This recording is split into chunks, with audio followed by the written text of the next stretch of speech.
সুন্নাত পড়লেন, দোয়া করলেন, তাকবীরে তাহরিমা হলো, ফজর নামাজ পড়লেন, ফরজ পড়ার পরে আবার 2 রাকাত 4 রাকাত সুন্নাত পড়লেন, আবার দোয়া করলেন, বসে বসে তাসবিহ তাহলিল করলেন, কুল হু আল্লাহু আহাদ আল্লাহুস সামাদ, আপনি 3টা সূরা তেলাওয়াত করলেন, অনেক কিছু করলেন।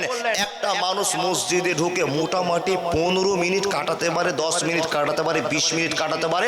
আমি সব হিসাব বাদ দিয়ে একটা হিসাব আপনাকে বুঝাই।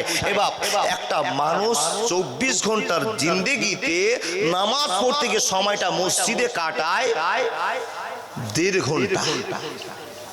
1.5 ঘন্টা 24 ঘন্টায় তাহলে কতটি ইবাদত করলাম? একটু হুহা করুন। 1.5 ঘন্টা। সারা 24 ঘন্টায় 1.5 ঘন্টা আল্লাহকে ডাকলাম। এবার 1.5 ঘন্টার হিসাবটা আপনি করুন তো বাবা। 1.5 ঘন্টা সারা 24 ঘন্টাতে আল্লাহকে ডাকলাম, আর বাকি 22.5 ঘন্টা নিজের স্বার্থ সিদ্ধিতে কাটালাম। কথাটা ঠিক বললাম না? তাহলে 1.5 ঘন্টা হিসাব করুন। একদিনে যদি 1.5 ঘন্টা হয় তাহলে 1 মাসে কত ঘন্টা? 45 ঘন্টা। আচ্ছা, 1 মাসে যদি 45 ঘন্টা আমরা আল্লাহকে ডাকি, তাহলে বছরে কতটি ঘন্টা আল্লাহকে ডাকি? হিসাবটা করুন না, হিসাবটা করুন। টাইম নেই বাপ, শর্টকাট আপনাকে বলেছি। তাহলে একটা মানুষ প্রতি মাসে 45 ঘন্টা আল্লাহকে ডাকে, বাদ বাকি ঘন্টাগুলো নিজের স্বার্থ সিদ্ধির জন্য চলে যায়, পার হয়ে যায়। এবার একটা মানুষ গড়ে যদি 60 বছর জীবনকাল বাঁচে, তাহলে আপনাকে হিসাবটা দিয়ে যাচ্ছে, একটা মানুষ বছরে 540 ঘন্টা ইবাদত করে। একটা মানুষ 15 মিনিট করে নামাজ, রোজা, হজ, যাকাত করে ভালোবাসা দেখিয়ে বছরে 540 ঘন্টা নামাজে কাটায়, মসজিদে গিয়ে আল্লাহর ইবাদতে কাটায়। তাহলে যদি 540 ঘন্টা বছর হয়, তাহলে 60 বছর মানুষের গড় আয়ু। 60 বছরে কত ঘন্টা হলো গো বাপ? ক্যালকুলেশন করে দেখা গেল একটা মানুষ 32,400 ঘন্টা, 32,400 ঘন্টা মানুষটা আল্লাহর জন্য 60 বছরে মসজিদে কাটিয়েছে। এবার যোগ বিয়োগ করে দেখুন। 32,400 ঘন্টাকে দিন করুন। 32,400 ঘন্টাকে দিন করে মাত্র 1350 দিন হলো। কতদিন হলো? কতদিন হলো? 1350 দিন। এবার 1350 দিনকে ক্যালকুলেশন করে আপনি বছর করেন।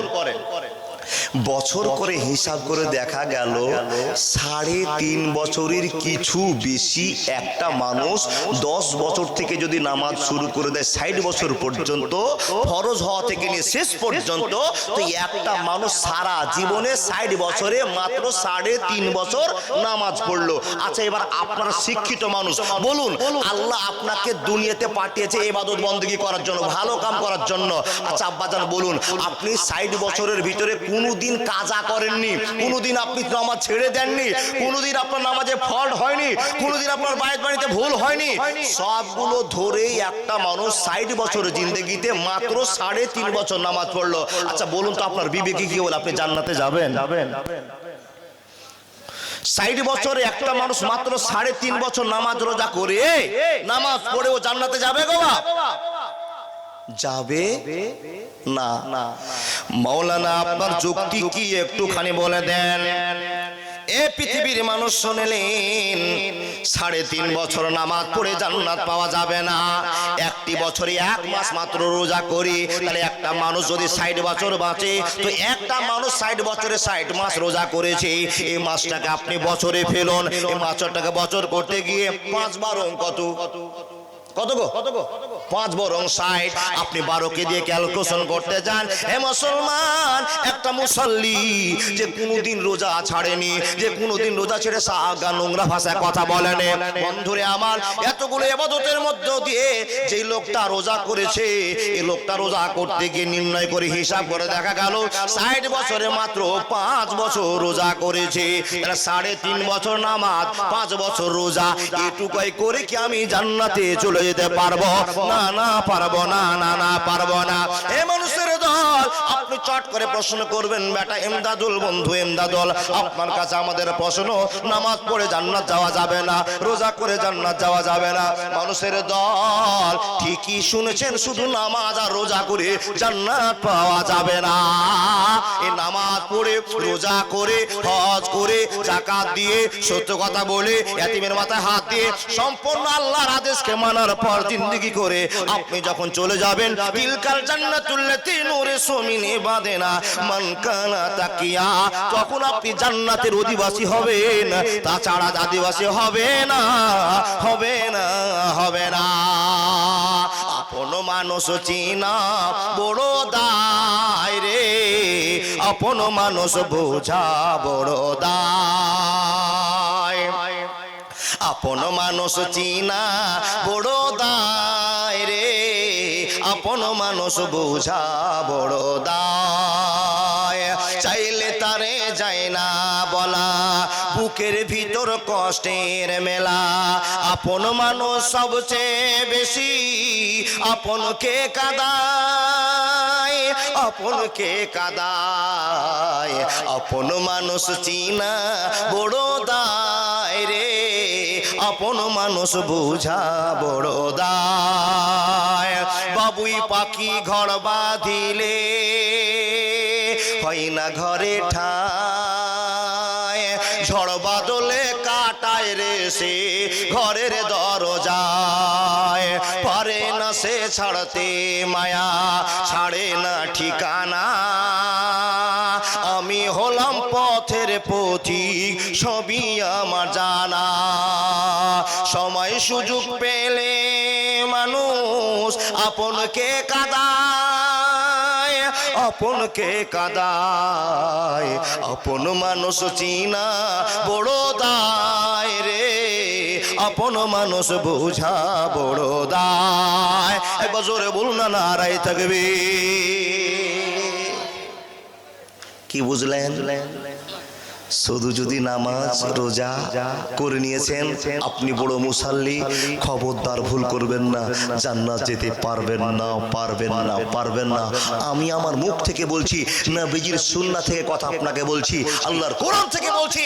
এবার একটা যদি অপরাধ করেন তো একটার জন্য আপনাকে জাহান্নামে যেতে হবে।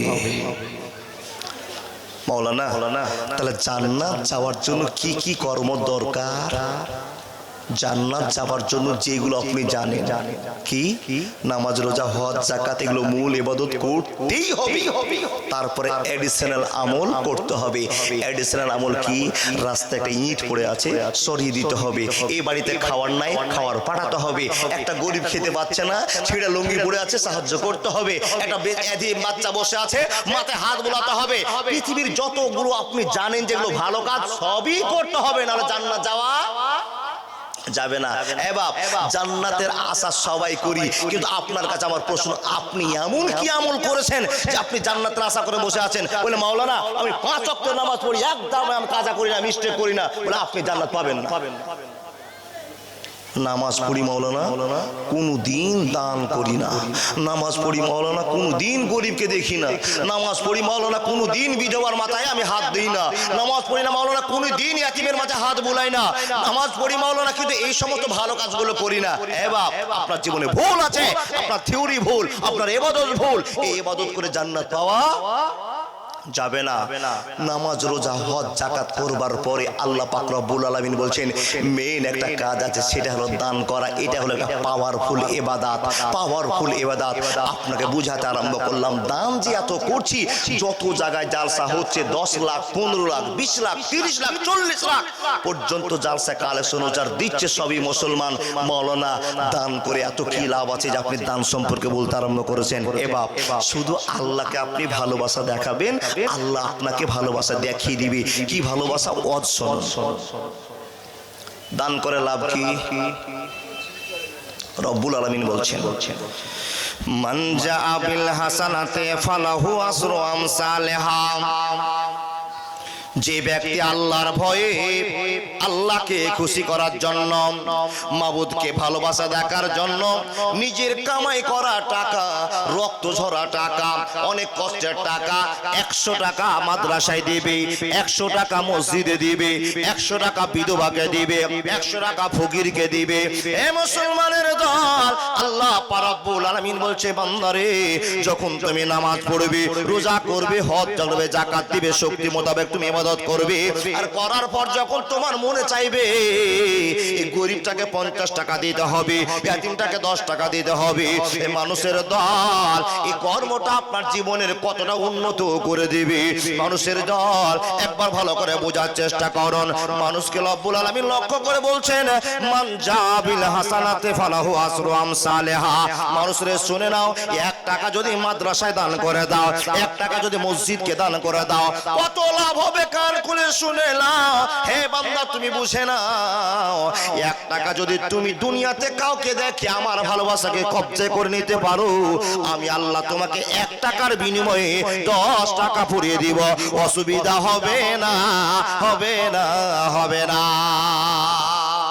যদি তুমি আমাকে 100 টাকা দাও আমি আল্লাহ তোমাকে 1000 টাকা ফিরিয়ে দিব যদি তুমি আমাকে 1000 টাকা দাও আমি আল্লাহ 10,000 টাকা ফিরিয়ে দিব আমাকে যদি তুমি 10,000 টাকা দাও আমি আল্লাহ তোমাকে দুনিয়াতে 1 লাখ টাকা ফিরিয়ে দিব 1 লাখ টাকা তুমি যদি আমার নামে ব্যয় করে দাও হে মুসলমান আমি আল্লাহ তোমার জন্য 10 লাখ টাকার মালিক দুনিয়াতে বানিয়ে দেব অসুবিধা হবে না হবে না হবে না বান্দারে শুনে না আমাকে সাহায্য করা তোমাদের বড় কাজ হয়ে যাবে একবার যদি তোমরা আমাকে কার্যে হাসানা দাও আমাকে টাকা ধার করো এ বান্দা শুনে না তোমার ধার দেওয়ার টাকাটা কত ভাবে বাড়তে আরম্ভ করে কেমন ভালোবাসা পেতে থাকে একবার আমাকে বিশ্বাস করে ভালোবাসা দেখিয়ে যদি কোনো মানুষ 100 টাকা দাম দিয়ে দেয় আমি আল্লাহ তাকে 10 টাকা দুনিয়াতে ভালোবাসা দেওয়ার জন্য আমি দুনিয়াতে তার টাকাটা ফিরিয়ে দিব কিন্তু বান্দারা আমার ভালো করে শুনেন যখন আল্লাহর জন্য আপনি খুশি হয়ে 1000 টাকা দান করবেন এই মানুষের দল আপনাকে কোন দিক থেকে আল্লাহ 10,000 টাকা ফিরিয়ে দিবে আপনি জানতে পারবেন না পারবেন না পারবেন না জি জি আল্লাহ কোন দিক থেকে আপনাকে সাহায্য করবে আপনি টেরও পাবেন না কিন্তু আপনি বড় লোকের উপর বড় লোক হতে পারবেন এ বাপ আজকে গ্রামের ফকির কালকে বোম্বাইয়ের পাকা ঠিকাদার আল্লাহর ভালোবাসা কি করে কবজা করব তুমি জানো না শুধু আমার নামে ব্যয় করো আল্লাহ তোমাকে টাকা দিয়ে আমার লাভ কি আমি যে একটা সাধারণ বান্দা তুমি আমার টাকা নিচ্ছ আর তোমাকে টাকা দিয়ে আমার লাভ কি রব্বুল আলামিন বলছে এ বান্দা শুনে নাও নামাজ পড়ো নেকির জন্য রোজা করো নেকির জন্য লাখ লাখ টাকা খরচ করো হজ করো নেকি নেওয়ার জন্য লাখ লাখ টাকা খরচ করে তুমি দান করো নেকি নেওয়ার জন্য বান্দারে শুনে নাও সবই নেকি নেওয়ার জন্য আর নেকি নেওয়ার পর তুমি জান্নাতে যাবে এই জন্য এ মানুষের দল আল্লাহ তোমার কাছে আমার প্রশ্ন আমার টাকা নিয়ে তুমি কি করবে বলে বান্দারে তোমার টাকা নিয়ে কাজ করব না শুধু তোমার টাকাকে আমি আল্লাহ জমা রেখে দিব আর জমা রাখার পর মাসালুল লাযিনা ইনফিকুনা ফি সাবিলিল্লাহি হে মানুষের দল তুমি আমার জন্য টাকাটা যখন দিয়ে দিবে মানুষরে এমন একটা জায়গাতে তুমি টাকা দিয়েছো বক্তা ইমদাদুলের হাতে 500 টাকার নোট একটা ধরে দিয়েছো আর ইমদাদুল বক্তার টেবিলে রেখে দিয়েছে ইমদাদুলের হাত মাদ্রাসার টেবিল কিন্তু জমাটা হলো এমন আইসিআই ব্যাংকে এমন স্টেট ব্যাংকে মাসালুল লাযিনা ইনফিকুনা আমওয়ালাহুম ফি সাবিলিল্লাহি কামাসালি হাব্বাতিন আমবাতাত সাবআ সানাবিলা ফি কুল্লি সুমবুলাতিন মিয়াতু হাব্বাতিন মানুষের দল এই টাকাটা যখন তুমি টেবিলে রেখে দিয়েছো টাকা বাড়তে আরম্ভ হলো টাকা বাড়তে আরম্ভ হলো হে রব্বুল আলামিন কত টাকা বাড়লো কত সুদ পাবো কত ব্যবহার আমাকে দেখাবে আল্লাহ তুমি একবার বলে দাও তো রব্বুল আলামিন বলছেন এত রকম ভাবে সুদ দিব যেটা তুমি ভাবতেও পারো না এমন তোমাকে সুদের ব্যবস্থা করে দেব রব্বুল আলামিন কি ব্যবস্থা করে দিবেন তো রব্বুল আলামিন বলছেন একটা ধান লাগিয়ে তুমি